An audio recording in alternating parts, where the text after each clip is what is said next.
سورة الانفطار آية number 7, 8 and 9. بسم الله الرحمن الرحيم.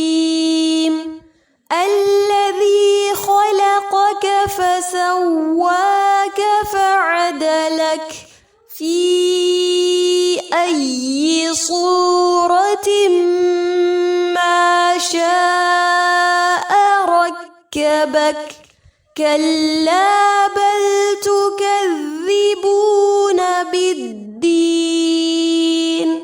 الذي خلقك فسواك، ذال کو نرمی سے پڑھا جائے گا، خاء اور قاف پر کیے جائیں گے، واو مشدد شدت کے ساتھ ادا کیا جائے گا، کھڑی زبر کو ایک الف جتنا لمبا کیا جائے گا، فعدلک، عین کو وسط حلق سے ادا کریں گے، کاف پر وقف کی صورت میں ہمز کی جائے گی، فی ای صورت ما، یہاں مد منفصل ہے، 4 یا 5 حرکات جتنا لمبا کیا جائے گا، صاد اور را مخفم ہوں گے، تنوین کے بعد میم ہے، ادغام غنہ کے ساتھ کیا جائے گا، ما شاء رکبک، آگے مد متصل ہے، اسے بھی 4 یا 5 حرکات جتنا لمبا کیا جائے گا، را مخفم ہوگا، کلا بل تکذبون بالدین، ذال کو نرمی کے ساتھ پڑھا جائے گا، آگے لام لام شمسیہ ہے، مد عارض کے ساتھ وقف کیا جائے گا۔